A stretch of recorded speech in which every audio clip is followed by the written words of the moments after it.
Hey there, welcome to this episode of the Celebrate Brave podcast. I'm Nicole Steinbach, the International Bravery Coach and your host. On this podcast, I share the best framework, the coolest conversations, and my own unique perspectives for how you can build your brave. There are two foundations to all of our conversations. Number one, bravery is a skill, not a personality trait. And you are already brave. Brave is how you create your unique, wonderfully fulfilling life. Brave is you. Let's go. Today, I am addressing a request that has come in a couple of times. It's all about boundaries. How do I set them? Why do they work? Why don't people respect them? All the things. I'm going to try really hard to keep this one short and concise and still address these core questions. So first, a little bit about my boundaries. I have not always been wonderful about boundaries. In fact, my habit for a long time was to have no boundaries, people please, go way above and beyond with stress and with working. I mean, there was a period in my life when basically all I did was work and run and travel. And then explode, set what I thought were boundaries, but were actually very controlling expectations of others. And then repeat, wash and repeat, wash and repeat, wash and repeat. However, I learned, and I'm about to share with you, a very effective way to be clear about what a boundary is, set them, and hold them. Now, in relationship to the Build Your Brave framework, boundaries sit inside of clarity and accountability. Accountability. Who am I becoming? Boundaries are part of that. If you are less stressed, you need some boundaries. If you are working less, you need some boundaries. If you are increasing your available money, you need some boundaries, either by earning more, refusing to be underpaid, or by spending less, investing more, etc. And then clarity, because you need to be really, really, really clear about what your boundary is and how you will enforce it before you ever actually go into the work of either. And of course, holding your boundaries is inside of momentum, taking actions that serve you, and then, of course, back into accountability. Who are you becoming?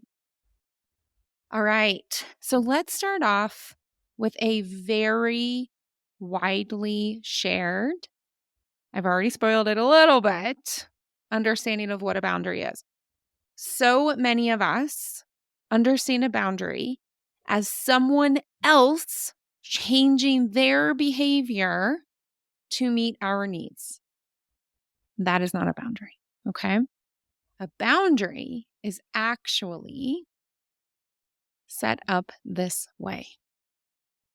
When you X, I will Y. So let's take an example. When you yell at me, I will leave the conversation. When you don't pay your electric bill, the electricity company will turn off your electricity. When you arrive late, I will have already left. Those are examples of boundaries. When you X, I Y. And the Y, right?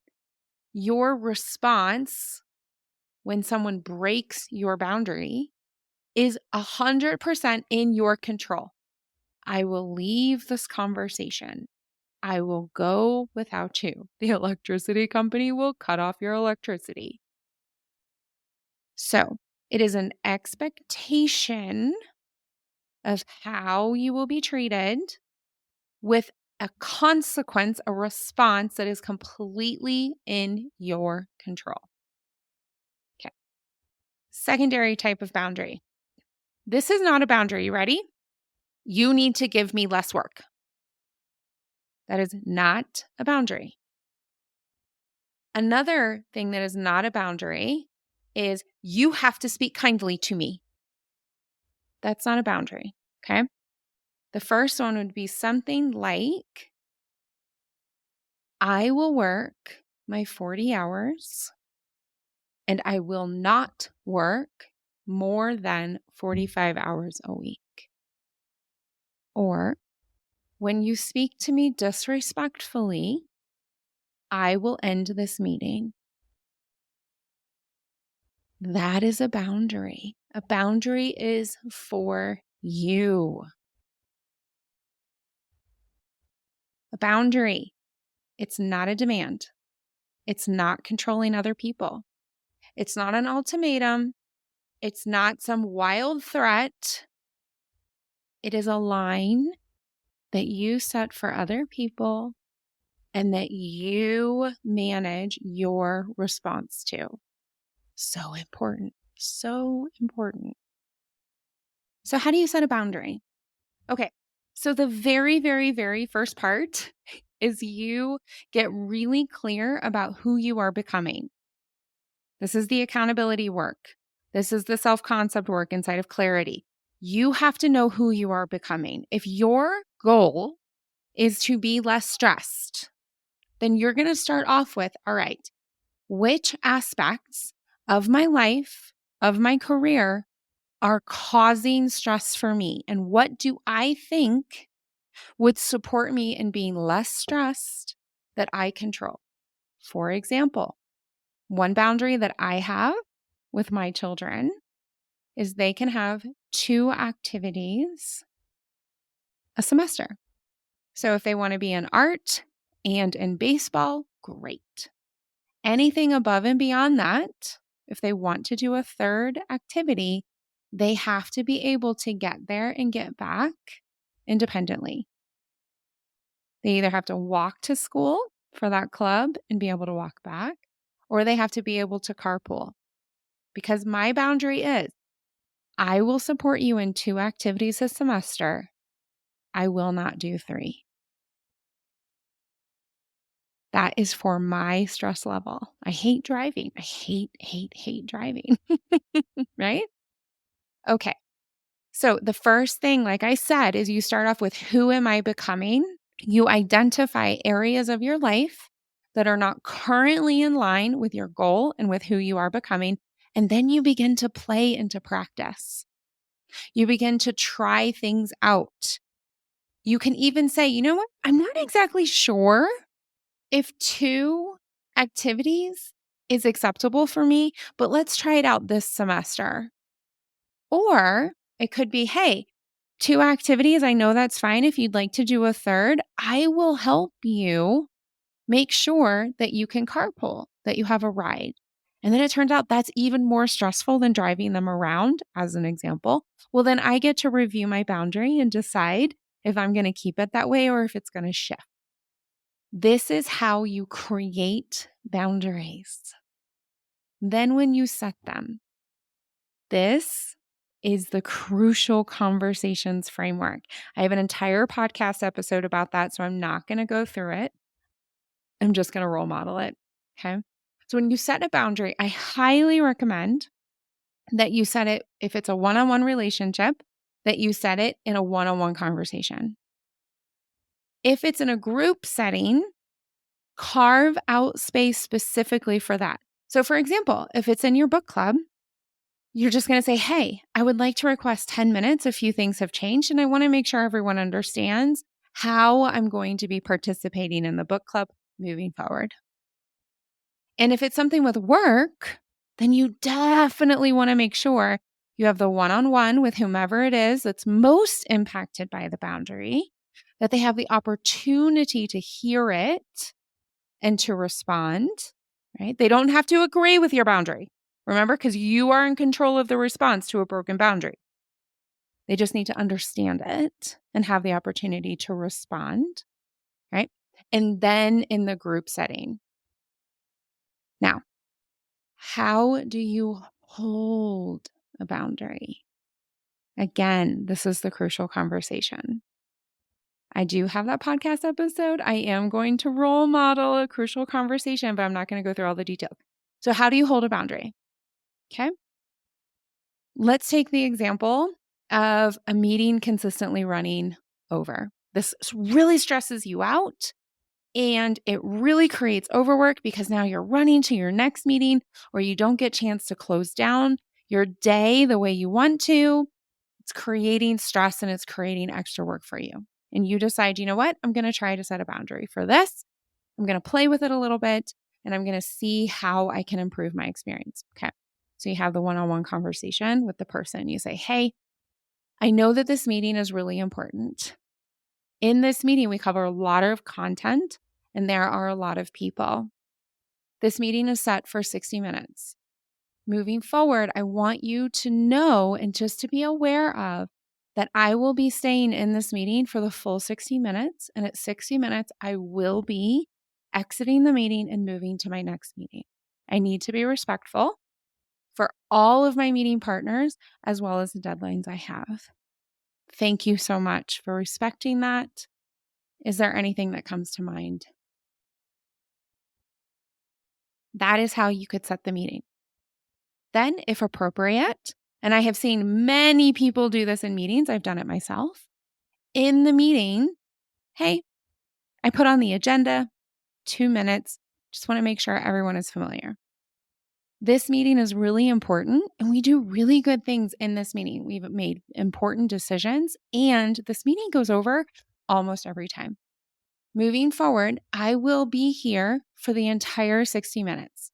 And at 60 minutes, I will be exiting this meeting and I will be going into my next meeting. I aim to respect all of my meetings as well as the work that needs to be done and the deliverables promised. Thank you so much for your time. I can go to the next agenda point.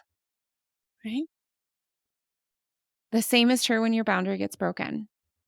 So you leave the meeting. So you set this boundary. And for 4 weeks in a row, the meeting goes over and you leave at minute 60. Don't make fanfare about it. You don't say goodbye. You just leave. When the meeting goes over 60 minutes, I will exit the meeting and move to my next meeting. So you just do it. It's fully in your control. And then you get an email. We needed you in that meeting for the last agenda point. You can either say, great, send me the recording. Or you can say, how can I help you? Right? Or you can say, I would love to be in the meeting and I will be there for the first 60 minutes, for the full 60 minutes. And then at 60 minutes, I will be moving on. You cannot control how other people behave. If that meeting goes over and over and over and over, okay, that's out of your control. Circles of control. I have a podcast episode about that as well.